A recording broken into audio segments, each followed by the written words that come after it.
Donc, dans cette vidéo, on va s'intéresser au tableau et à la collection, et particulièrement à la collection list. Donc, comme vous voyez, j'ai dû faire deux imports, java.util.list et java.util.array.list, parce que en fait, je vais vous présenter en fait, ce qu'on utilise lorsque le nombre d'éléments n'est pas fixe, contrairement à un tableau où le nombre d'éléments est fixe en Java et qu'on ne peut pas, on peut pas modifier justement ces éléments.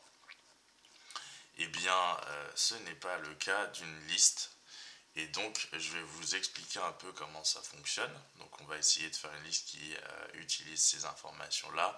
Alors, j'ai pas voulu faire une liste de teacher, parce que c'est des objets en l'occurrence, mais j'ai voulu faire plutôt une liste d'integer. Donc, on écrit integer en toutes lettres et pas int. Donc ça c'est fait, elle n'est pas utilisée, mais on va la compléter. On va voir qu'on peut faire des append lorsqu'on utilise une liste. Donc là, elle a été déclarée, cette liste. Donc ça c'est cool. Et on peut faire certaines opérations. Il y a trois méthodes qui sont implémentées par la classe ArrayList. Il y a add, il y a set et remove. Donc add pour ajouter un nouvel élément à la fin du tableau. Donc je vais vous montrer ça tout de suite. On va ajouter par exemple, vu que c'est des int, on va ajouter Boris showIncome. Enfin la valeur de Boris.showIncome 33. Donc on va faire un truc assez simple. On va encore utiliser le nom teacher income list. On va mettre un point, on va mettre add et on va faire un petit copier-coller. CTRL-C, CTRL-V. C'est fait. Donc ça c'est fait, on peut mettre un point virgule. Donc ça, j'ai placé, je sais plus, lui c'est 13200, donc ça c'est déjà fait. Et je vais ajouter encore my teacher income. En fait, je vais faire plutôt un copier-coller. Copier, CTRL-C, CTRL-V. Je vais changer, je vais mettre max, max show income, et c'est pas 33, lui c'est 45. Hop, et donc là c'est fait. J'ai ajouté des éléments à mon tableau. Évidemment, je peux avoir plusieurs informations. Je peux avoir la size de mon tableau qui vous permet d'obtenir le nombre d'éléments dans une liste. Donc ça, contrairement à ce qui se passe dans un tableau où on utilise myArray par exemple length, et le nom du tableau, évidemment, le nom du tableau ça remplace myArray, parce que c'est juste que moi j'ai utilisé my teacher's array là, et dans d'autres exemples c'était myArray. Mais là c'est size qu'on utilise pour la liste. Donc déjà on va vérifier tout ça. System out print ln. Et là ce qu'on fait c'est que je veux my teacher income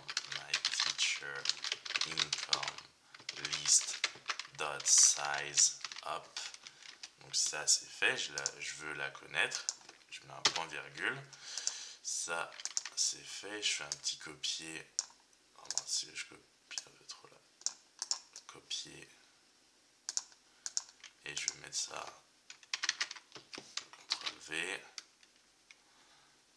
Voilà, deux points. Plus. Donc on va, normalement ça doit mettre 2, hein, on a bien compris. Là ça met donc 2.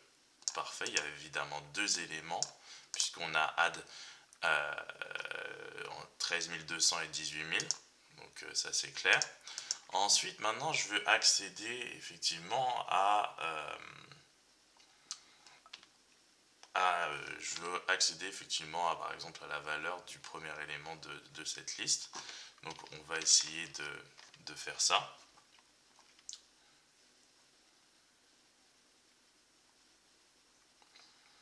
Alors, je vais voir si je peux y accéder avec un système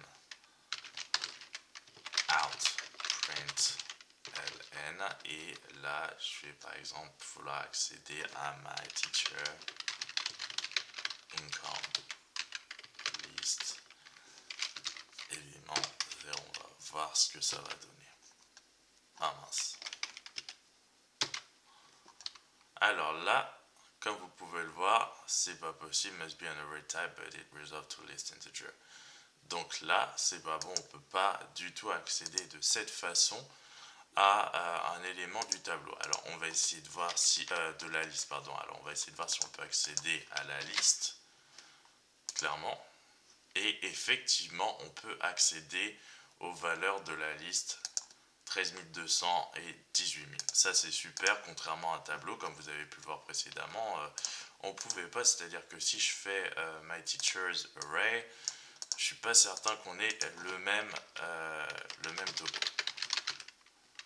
Hop, hop, et pas du tout. Effectivement, ça pointe, et donc ça c'est plutôt l'adresse. Non, donc là il n'y a rien du tout de possible de ce côté-là. Mais par contre, avec une liste, effectivement, on peut avoir accès aux éléments de la liste. My teachers array, my teachers list, my teachers income list. Et là, au moins, on a accès aux informations. Ensuite, comment les saisir? C'est ça qui est la question. Vu qu'on ne peut pas utiliser ce que j'avais mis précédemment, donc il va falloir effectivement trouver une autre façon d'arriver à ça. Donc on va voir effectivement comment le faire à mon sens plus tard, mais au moins vous pouvez voir apparaître les informations. Donc là c'était la collection liste. Donc on peut remove effectivement, si on fait là on pourrait rajouter remove au lieu de add, et puis ça nous enlèverait effectivement cet élément de la liste où on pourrait effectivement donner une nouvelle valeur à un élément en fonction de son index avec set par exemple. Set, comment l'utiliser, ça je peux vous le montrer d'une certaine façon. Oui, je vais vous le montrer.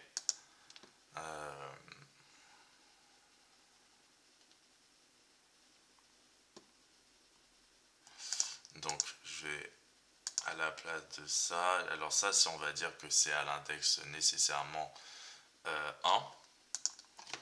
Donc my teacher income list set, mettez l'élément, par exemple je vais mettre 500 et on va dire que c'est à l'index 1 et hop. Et donc maintenant si je fais teacher list, vous allez voir qu'il y a un petit changement. Donc out of band for length. Voilà. Qu'est-ce qui s'est passé? Hop. C'est sans tout à l'heure. Il suffit de regarder un peu comment ça se présente. Integer et integer. Alors en fait c'est que j'avais mis l'index après. Il aurait fallu le mettre avant parce que 500 ça n'existe pas.